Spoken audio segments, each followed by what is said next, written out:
Cinematography के अंदर इस एक एलिमेंट को सही से यूज करने से तुम अपना ऑडियंस का इमोशन कंट्रोल करने का नॉब अपने हाथ पर रख सकते हो। एंड उस एक एलिमेंट का नाम है लाइटिंग।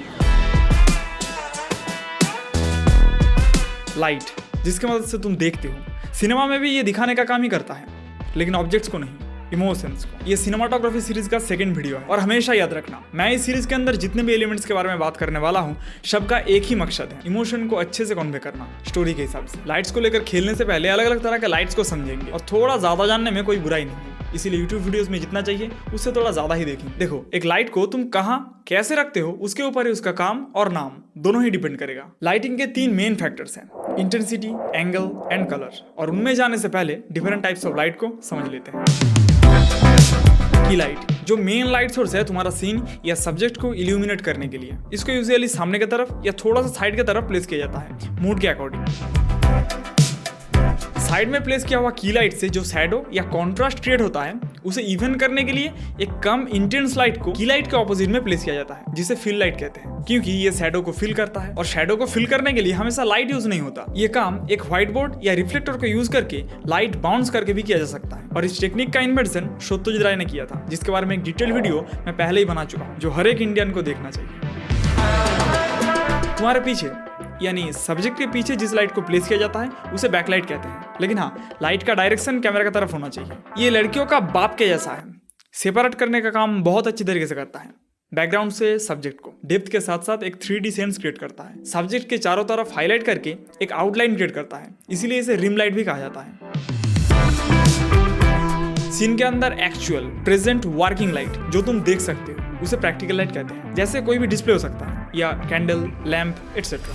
और ये जमाना है एआई का, तो एआई की मदद से इमेज इनहैंस करना, अपस्केल करना, पोर्ट्रेट क्रिएट करना या कोई भी ऑब्जेक्ट को मैजिकली यूज करना, सब कुछ एक ही ऐप के अंदर कर सकते हो, hit for photo AI use करके। ऐप को ओपन करने के बाद बहुत सारे ऑप्शंस देखने को मिल जाएगा। तो पहले एनहांस को चेक करेंगे, यहाँ से एक फाइल को चूज कर लेना है। देन पोर्ट्रेट्स के लिए फेस मॉडल है, नॉर्मल फोटोज के लिए जनरल मॉडल है, इसके अलावा denoise, colourise, low light, scratch repair, colour calibration सब कुछ मिल जाएगा। तो डिनॉइज को सिलेक्ट करेंगे एंड यहाँ से रेजोल्यूशन को सेट कर लेंगे। अब प्रीव्यू पर टैप करके थोड़ा सा वेट करना है, बस रिजल्ट तुम्हारे सामने है। बहुत अच्छी तरीके से पिक्सेल्स को डिटेल्स में कन्वर्ट किया है। Next option AI generator, generate AI image पर क्लिक करके एक स्टाइल चूज कर लेना है। यहाँ से एक रेफरेंस इमेज भी डाल सकते हो। देन यहाँ पर अपना प्रॉम्प्ट डाल देना है, फिर इमेज का एस्पेक्ट रेशियो सिलेक्ट करके रेजोल्यूशन कितना चाहिए वो सिलेक्ट कर लेना है, और एक साथ 2 या 4 फोटोज चाहिए वो सिलेक्ट करके जनरेट पर क्लिक करना है। अब इन इमेजेस को इसी ऐप के अंदर अपस्केल करके तुम कोई भी वीडियो में यूज कर सकते हो। अब मेरा फेवरेट टूल रिटच को देख लेंगे। स्टार्ट रिमूव पर क्लिक करके एक इमेज को इंपोर्ट कर लेंगे। सब्जेक्ट के चारों तरफ एक बॉक्स ड्रॉ करना है और ये ऑटोमेटिक सब्जेक्ट को डिटेक्ट कर लेगा। अब प्रीव्यू पे क्लिक करना है, बस ऑब्जेक्ट मैजिकली रिमूव हो चुका है। That's it. Hit for photo AI के बारे में और जानकारी के लिए डिस्क्रिप्शन के लिंक से चेकआउट कर लेना। कभी कभी प्रैक्टिकल लाइट को ही सब्जेक्ट को इल्यूमिनेट करने के लिए यूज किया जाता है, लेकिन प्रैक्टिकल लाइट का इंटेंसिटी उतना ज्यादा नहीं रहता है कि उससे पूरा सब्जेक्ट अच्छे से इल्यूमिनेट हो जाए। वहां पर यूज होता है मोटिवेटेड लाइट, प्रैक्टिकल लाइट का इंटेंसिटी को बढ़ाने के लिए एंड रेप्लिकेट करने के लिए, जो प्रैक्टिकल लाइट का डायरेक्शन फॉलो करके सब्जेक्ट को एक्सपोज करता है। ये गया डिफरेंट टाइप्स ऑफ लाइट। अब इन्हीं लाइट्स का क्वालिटी को चेंज करके अलग अलग मोड्स क्रिएट किया जा सकता है, एंड वो क्वालिटीज है हाउस लाइट, जिसमें कोई भी डिफ्यूजर या फिल्टर यूज नहीं होता। स्ट्रॉन्ग डायरेक्ट जो लाइट यूज होता है, जिससे sharp shadows and high contrast create होता है। टेंशन, डिस्कम्फर्ट, एक सीन का हार्शनेस को एम्फेसाइज करने के लिए परफेक्ट है। मेन लाइट सोर्स को डिफ्यूज करके सॉफ्ट किया जाता है, जिससे सब्जेक्ट के ऊपर इवनली लाइट आता है एंड कॉन्ट्रास्ट को कम करके एक फ्लैट लुक देता है। रोमांस, कंफर्ट, काम, इन मूड्स के साथ कैरेक्टर को ज्यादा अपीलिंग दिखाया जा सकता है सॉफ्ट लाइट यूज करके। कलर के साथ इमोशन का रिश्ता बहुत दिनों का है, और वो रिश्ता समझने के लिए कलर थ्योरी जानना बहुत जरूरी है, जिसके बारे में एक डिटेल वीडियो बहुत दिन पहले ही बना चुका हूँ, इसलिए इसमें ज्यादा डीप नहीं जाएंगे। बस इतना समझ लो, वार्म कलर्स जैसे रेड, ऑरेंज, येलो, ये सब excitement, confidence, success, happiness, energy, इन सब को दिखाता है। एंड ब्लू, ग्रीन जैसे cool colours trust, royalty, cold, fear, इन सब को दर्शाता है। लाइट के साथ साथ और एक चीज बहुत इंपॉर्टेंट है, वो है शैडो, जो एक ऑब्जेक्ट को शेप देने में हेल्प करता है। और शैडो को कंट्रोल करने के लिए लाइट का पोजीशन एंड एंगल को एडजस्ट करना जरूरी है।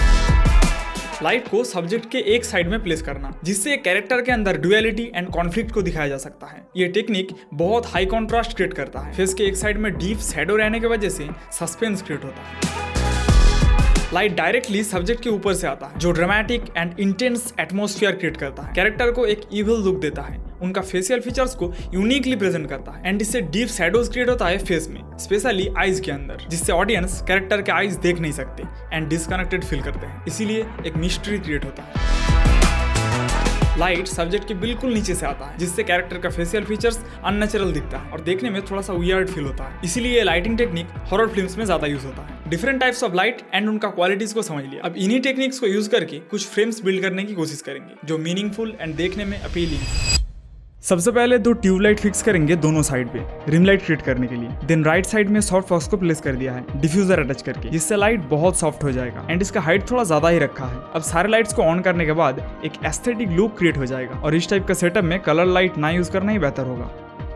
नेक्स्ट एक इविल लुक क्रिएट करेंगे, उसके लिए टॉप लाइटिंग चाहिए। अब मेरे पास सी स्टैंड नहीं है, इसलिए लाइट को ऐसे यूज करने के अलावा मेरे पास कोई ऑप्शन भी नहीं है। अब फिर से मेरे लेफ्ट साइड में पीछे की तरफ एक ट्यूब लाइट फिक्स करेंगे रिम लाइट क्रिएट करने के लिए। लाइट्स को ऑन करके रिम लाइट का कलर चेंज करेंगे। अब मेरा सॉफ्ट बॉक्स का इंटेंसिटी कंट्रोल करने का कोई ऑप्शन नहीं है, की लाइट का इंटेंसिटी और थोड़ा सा कम करने से परफेक्ट एटमोस्फेयर क्रिएट होता।